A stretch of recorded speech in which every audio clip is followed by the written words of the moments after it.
This week on From Mill to Still, we go from extreme rough demo to extreme finished carpentry. That and like a couple other things, so stay tuned.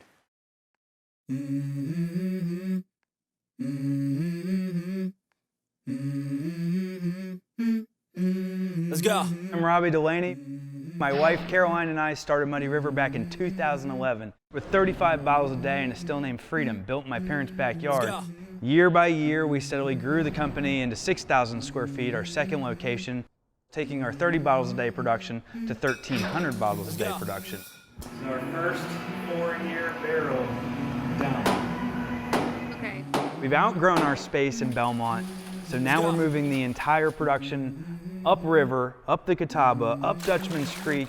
Our new home will be the Mount Holly Cotton Mill, where we're doing a full historic restoration.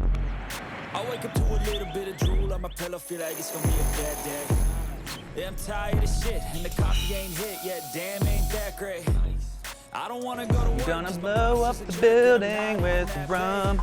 And this is just the beginning. I need a big change, help me feel like living. I need a big swing, home runs, I'm hitting and I'm Don't mind me, just taking a little pre-drink. Y'all got dreams. Y'all want dreams. We can make liquor now. Yay, liquor. What you gonna be? My least favorite task here, moving barrels. If you jack it up with a pallet rack, you might notice the whole stack is like that, and then you're like, oh, great. You can do anything.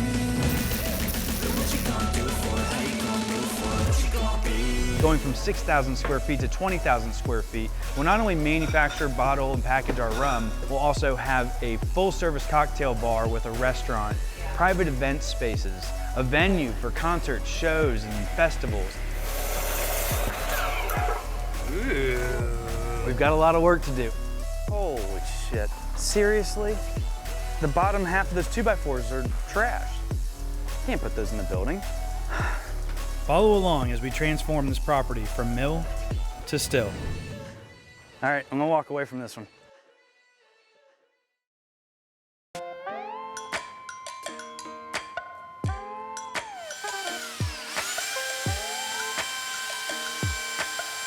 We have been doing a lot of rough demo and rough carpentry. I'd say aside from Eric putting back to hardwood floors, everything we've been doing here is kind of like big, bulky stuff. And now we're getting into like the finishes.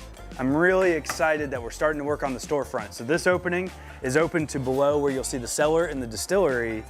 And everything around this opening is gonna be glass from floor to ceiling. And the reason for that is because A, we don't want people to fall in the hole, so it forms a guardrail, and B, we don't have air conditioning in that room. The stills get really hot. We're boiling 1,000 gallons of liquid every distillation.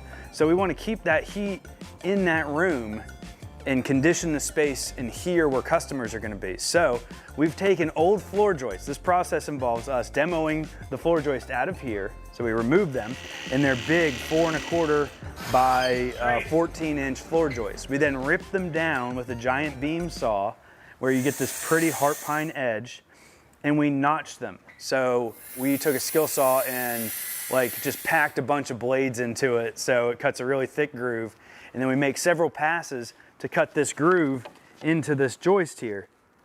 This joist now being our guardrail. So this guardrail, we can lay one solid piece all the way around in between each post. And the notch is a 1/2 inch wide. So what happens is the glass sits in this groove, and pretend this is a piece of glass. This sits in this groove, and then we'll put window stop on the sides of it to hold it like right here. Now, mind you, not only do we need to hold this glass, but we have to allow for expansion and contraction of the materials. This is 1/3 of a floor joist. And that's a big old piece of wood. And we've got some of this stuff spanning 22.5 feet. Which is just great, like you just can't get that stuff nowadays. Anyway, the groove in the bottom of this is deep, right? So it goes up 1 1/8 inches. That's how deep it is right there. And then the groove on the bottom is 5/8 of an inch. So this big piece of glass goes into this groove right here, like this. And then it drops down into here. And you see it's wiggly because this isn't exactly how big this glass will be. And we're gonna caulk this right here and right here. Over on the sides here, we're gonna take window stopping, and this is just temporary. We're gonna have nice ripped down old pine here, and we'll put a piece of window stop on either side of it. Super simple concept and idea. Keeps it minimal looking, and it's gonna give us a real clean look. I'm super stoked about this. So this is our method of construction for here. This glass will go from the floor all the way to the ceiling, and it's really cool. When you come in the main entry, the first thing you're gonna see is Liberty and Independence poking their little column heads up through the floor. And then you look to the right at the best cocktail bar in the Carolinas, and you'll be like, damn, I'm in the right spot. Let's go look at how this is all created.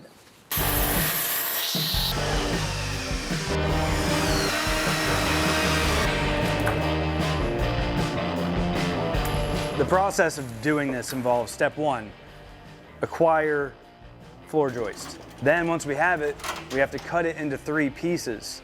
So we rip it down with a giant beam saw, a big ass saw. And then once it's ripped down, we take all the metal out of it. So we use a little metal detector and a pry bar and stuff like that and get all the old screws and wires and stuff that were going through the floor joist gone. Once they're gone, now we've got 3 pretty sticks about 4 1/4 inch square.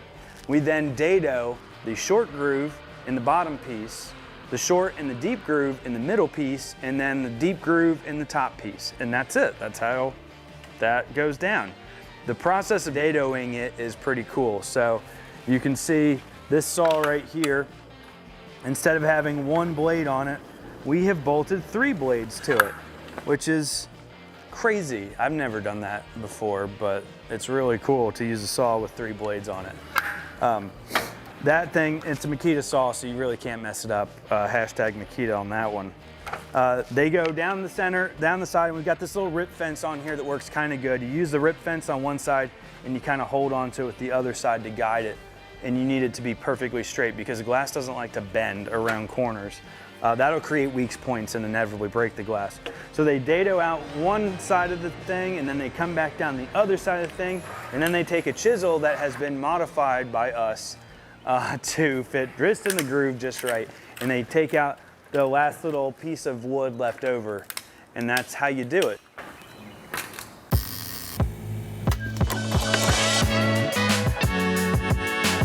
It pains me to say, just when I thought demo was done, we got into a deal with our sprinkler contractor and he said that we have to tear all the sprinklers out. So from the very beginning of this project, we've had a real nightmare of an ordeal. We got to the point where it's like, okay, we know we have to replace all the utilities coming in. That's absolutely terrible. But just a week or 2 ago, I had to come to terms with the fact that even my pipes inside are no good. So at no fault to the city, these pipes are just old. They're from the 30s. All the sprinkler system in here is useless. Not that it's useless, it could have possibly been used, but the effort that would have taken to reuse it, the savings are lost in trying to recycle the pipe. And when we invest so much money into a building, you want it to be right. The other issue with these pipes is when you don't have adequate pressure, you have to engineer a system to handle the pressure that you have available to you.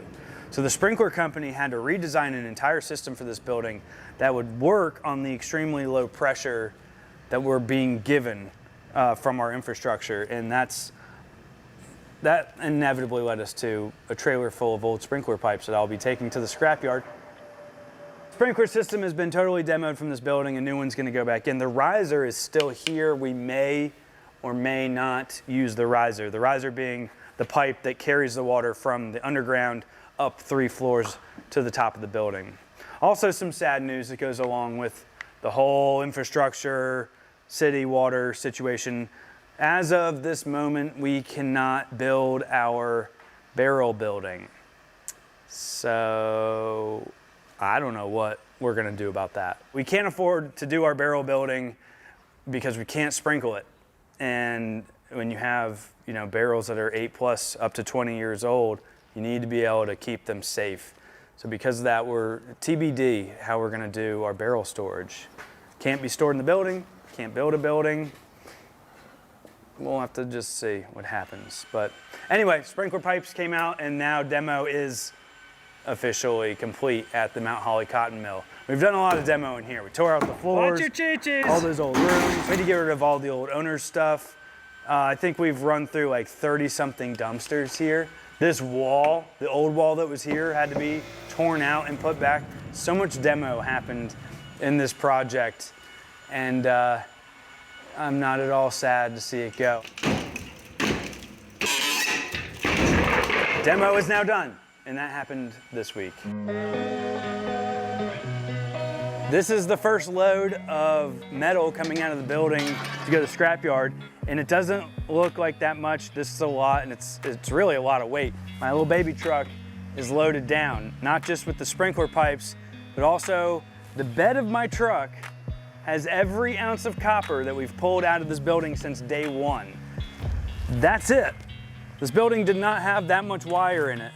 Every piece of this stuff that I could was stripped down. The old wires with the weird tar paper insulation, that's in the bottom of my truck. It's just gonna have to be scrapped as is. But here's some footage of me and the kids stripping this wire. Oh, this is copper wire. It's like there, and right here, and right there, and in here, all copper wire. With the wire stripper I had rigged up in my garage. I had it rigged up to a foot pedal. It was actually kind of fun. I'd say that. I won't ever do that again, I don't think. But we're gonna go to the scrapyard and see what we can get for this stuff. We're off to the scrapyard. I see something people don't know exists in North Carolina. It's a little thing, I think they call it a turn signal. You just activate it to notify oncoming traffic and other people that you're making a turn.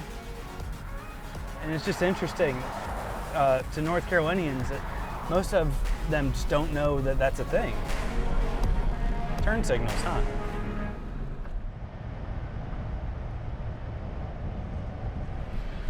All right, we're here at the scrapyard, baby. Let's see.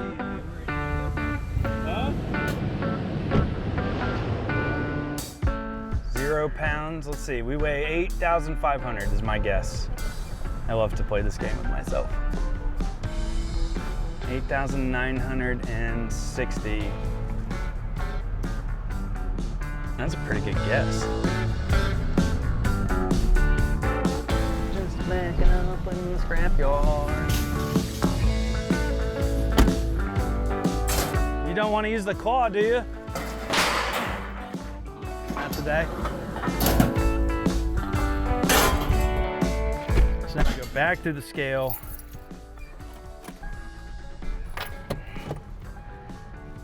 And we weigh the steel. The steel, I'm guessing, weighed, oh, let's see, we're at 89. I'm guessing the steel is 1,200 pounds. So that puts us at 77. We'll be at 77 and 20 pounds. 68.20. Oh, that was less than I thought. Did I just come in right here? I got copper in the back. I wish I had a scrapyard. I got bare copper, single insulated and double insulated, 3 types. This is every ounce of copper we've ever had in the building. That's crazy. Thank you guys. Now I go into the office and see if they'll write me a check. How you doing? I had the steel and then I went with the guys to get the copper out in the back. Thank you. So we got $1,499.10. Not a bad haul. Probably cost 10 times that much to remove it from the building. FM Recycling is really good and they're very helpful and nice to work with. So 5 stars for that. And now let's get out of here.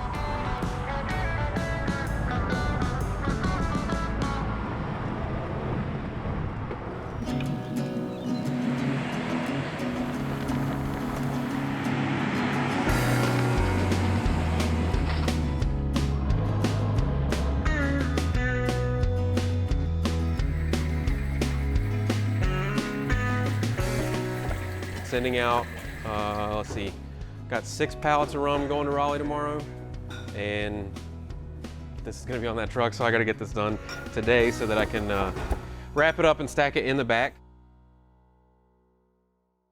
North Carolina's alcohol-controlled state, and ABC runs that, and their warehouse is in Raleigh. So the way they run it is essentially all the distilleries ship all our stuff to their warehouse in Raleigh, and then they distribute to different boards and stores that way. We're typically bottling 1 or 2 times a week. I count this whole process of bottling. When I say bottling, I mean like set up, do that whole bottling run, come over here, put our shrink wraps on, heat shrink the shrink wraps, put the stuff in boxes, tape up the boxes, put the labels on the boxes, load up the pallets, wrap that up, take it to the back, get it ready for a truck. We're doing that typically once a week, unless we're slammed, doing it twice a week. And also distilling once to twice a week, depending on how busy we are. So if we were to land on a week where we're doing bottling and distillation, 2 of each in a week, that would be like pretty tight for the amount of staff we have right now.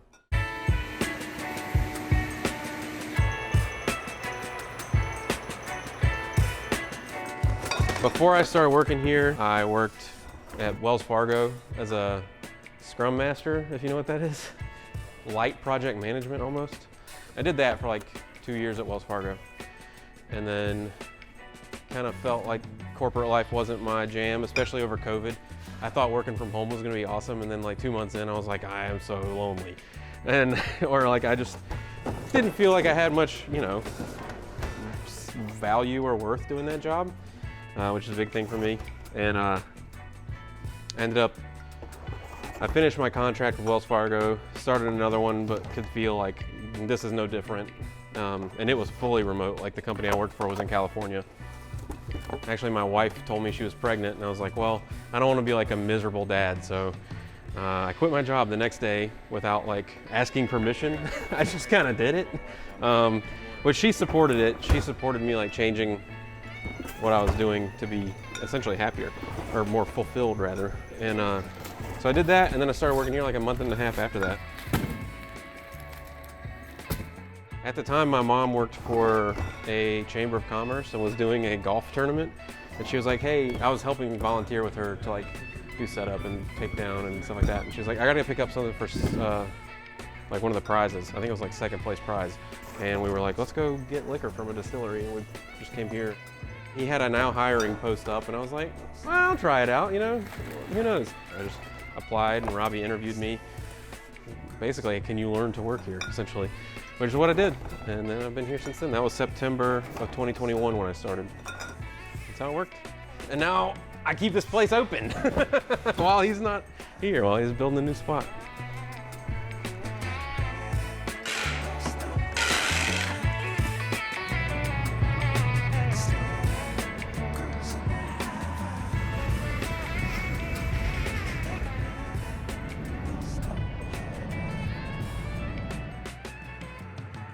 We hadn't been over on the single side of the building for a long time. It's just been dark and whatever over here.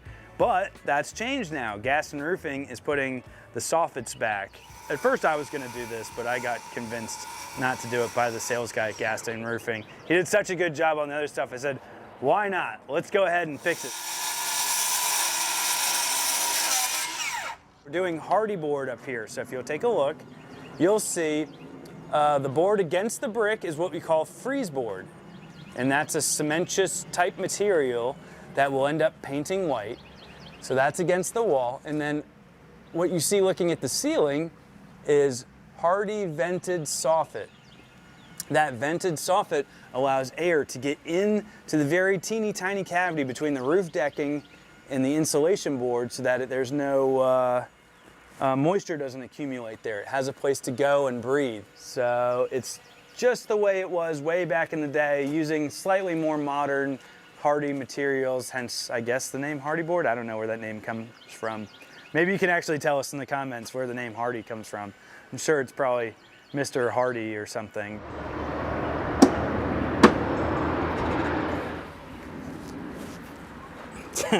Remember these wheels? They're here now, and they'll be somewhere else later. Gaston Roofing is repairing this soffit, so I gotta watch out. There's wasps everywhere. But the idea here is that you see the rake of the trusses, these are hand-built trusses from like probably the early 1900s, stick out like this, and then we removed the old fascia board that was here, so it's kind of crumbling away. underneath, you've got this soffit kind of had bracing randomly. Some of it was rotten, some of it was gross, some of it was wavy. So they're replacing as needed the soffit that was here. That also provides a nailer for the soffit board, the vented soffit board to go in. So I might not be using all the right terms here, but anyway, this is in process of being cleaned up. And it's looking pretty good down here, but they had to do a lot of work down here to get it to that point. They'll put the soffit board here, they'll put the freeze board here, they'll wrap this in metal, setting all their nails, of course, and then we'll put a gutter on the outside and call it a day.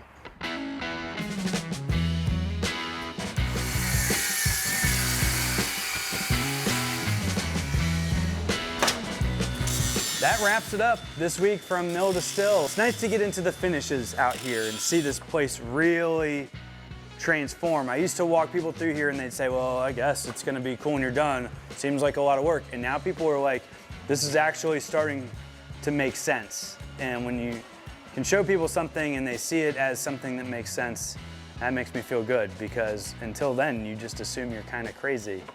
So anyway, if you haven't already, like and subscribe to this channel. It's a fun channel where, you know, we do some really weird stuff that's just kind of out of the ordinary. Thank you so much for watching up to this point. Check out the distillery, and don't forget that we sell rum. That's our job. We make the best rum you'll ever drink, and we're very proud of it. So you can see it in our distillery and maybe in your local liquor store. And that's it. Thank you for watching. Cheers. I'm like a bird, only fly away. Now it's gonna be in your head the rest of the day.